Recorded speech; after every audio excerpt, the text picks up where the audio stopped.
quando preparei a apresentação, pensei sobretudo, tendo em conta que estávamos perante um convite de uma associação de pessoas com ataxias hereditárias, pensei sobretudo em preparar uma apresentação que pudesse de alguma maneira explicar o papel da fisioterapia para estas pessoas e no que é que nós, fisioterapeutas, podemos ajudar as pessoas a viverem com este problema. Está claro que a fisioterapia não trata doenças, nem trata pessoas, não é? Ou seja, no fundo o que nós fazemos, e dependendo das alterações que cada pessoa apresenta, é ajudá-las, em alguns casos, em algumas situações clínicas, a retomar os níveis de funcionalidade que tinham anteriormente. Em outras situações, em doenças degenerativas, em processos que evoluem ao longo dos anos, o nosso papel é, sobretudo, tentar ajudar as pessoas a funcionar o melhor possível, com a maior independência possível, durante o maior tempo possível. E para isso, portanto, nós dispomos de várias técnicas, de várias formas de intervenção específicas e que, obviamente, têm que ser sempre dirigidas a cada pessoa em particular, tendo em conta as suas alterações. Portanto, neste sentido, preparei então uma apresentação com o objetivo, no fundo, de tentar explicar e, de alguma maneira, ajudar também as pessoas a perceber o que é que nós, fisioterapeutas, podemos, de facto, contribuir para a melhoria da funcionalidade. Se calhar alguns de vós estão tão habituados à fisioterapia, se calhar há muito tempo e há muitos anos, e naturalmente muitas das coisas que eu vou dizer até já fizeram, já sentiram, já experimentaram. Basicamente o que eu vou fazer, portanto, é uma pequena apresentação com a caracterização da ataxia. Claro que me vou centralizar nos aspectos motores, portanto apenas relacionados com estas doenças, portanto, ataxia especificamente e todos os conceitos que têm a ver com ela e que a fisioterapia aborda. Ataxia é um termo generalista, não é? Onde cabe muita coisa e muita sintomatologia. Problemas de coordenação, precisão na direção do movimento, velocidade, amplitude de deslocação, força, parece que cabe tudo dentro de uma definição grande chamada ataxia. Não é fácil também para nós, profissionais, tratar ou abordar estas alterações de movimento, porque são de facto complexas. E as técnicas que nós dispomos hoje em dia também têm as suas limitações e existe alguma dificuldade em aplicá-las. De qualquer maneira, há um grande trabalho que nós fazemos envolvido neste tipo de alterações. Está claro que quando falamos em ataxia não quer dizer que as pessoas tenham todos os mesmos sintomas, eles sejam todos iguais em todas as pessoas. Haverá pessoas que apresentam mais características, por exemplo, em termos de velocidade de movimento, ou de amplitudes de deslocação, ou de precisão direcional. Isto pode variar um pouco de pessoa para pessoa, não é? Por isso é que é importante, de facto, uma avaliação criteriosa e perceber exatamente quais são as maiores dificuldades de cada um. Depois, existe uma série de termos mais técnicos, digamos assim, que nós utilizamos e que avaliamos também quando tratamos estas pessoas, que têm a ver, agora de uma forma assim um bocadinho mais específica, com, por exemplo, tremor, portanto, a dificuldade durante a realização das atividades funcionais, dos movimentos, as oscilações do movimento, a dificuldade em manter o membro estável, os membros estáveis quando realizamos uma atividade qualquer, por exemplo, de alcançar um objeto ou levantar uma perna para dar um passo, a dificuldade em manter a estabilidade ao nível das articulações mais proximais para conseguir utilizar, por exemplo, a mão para pegar num objeto qualquer.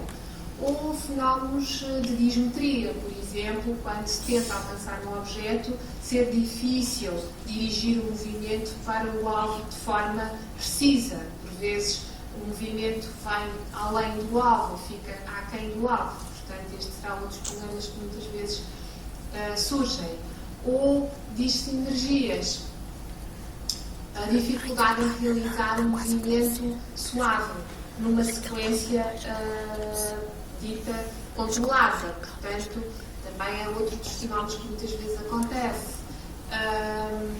Ou, uma palavra mais complicada, a disdiadococinésia, como falava há pouco o doutor, a dificuldade em realizar movimentos rápidos e alternados, rapidamente, ou bater depressa com o pé no chão, ou bater palmas, por exemplo. Portanto, há tantas alterações que cabem dentro desta palavra chamada ataxia e que depende muito de pessoa para pessoa e que varia. Agora, o fator comum aqui é que dificulta de uma forma muito importante a capacidade para realizar as atividades da vida diária, que são as atividades normais do que nós realizamos, não é? Ou seja, desde as atividades básicas da vida diária, vestir, comer, tomar banho, até as atividades mais complexas, muitas vezes relacionadas com o trabalho que desenvolvemos ou com o lazer. Portanto, todas estas dificuldades se vão repercutir na funcionalidade e na capacidade das pessoas para as realizarem. Em termos de performance ou de desempenho, digamos assim, há algumas características que para a fisioterapia acabam por ser muito importantes e que muitas vezes as próprias pessoas referem e que são referidas também em alguns estudos e que eu gostaria aqui também de falar.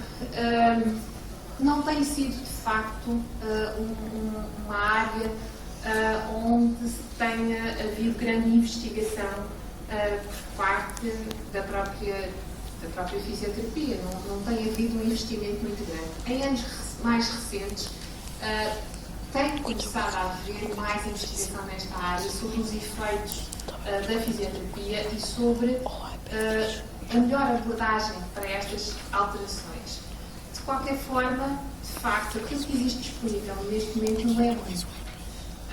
Existem alguns estudos, sim, relacionados com pessoas portadoras destas alterações e muitas vezes os estudos, e como sabem, a ataxia pode ser hereditária ou não, pode ser adquirida em consequência de uma lesão, por exemplo, celulosa. Os estudos, e para nós, há aqui um aspecto importante. Para nós, enquanto fisioterapia, seja a ataxia hereditária, seja a ataxia adquirida, o que nós vamos abordar são as alterações do movimento. Portanto, aquilo que nós fazemos, independentemente da causa, acaba por ser similar. A diferença, eventualmente, é a evolução da própria situação e a capacidade ou não dos níveis de funcionalidade que a pessoa poderá atingir numa situação ou noutra. Agora, em termos de intervenção, ela é muito idêntica porque os sintomas motores, e é nisso que nós nos centralizamos, são idênticos. Os estudos que existem, de facto, como eu referi, são escassos. Existem para ataxias adquiridas, também para ataxias hereditárias, mas são poucos. São estudos com pouca população, com pouca amostra, amostras pequenas.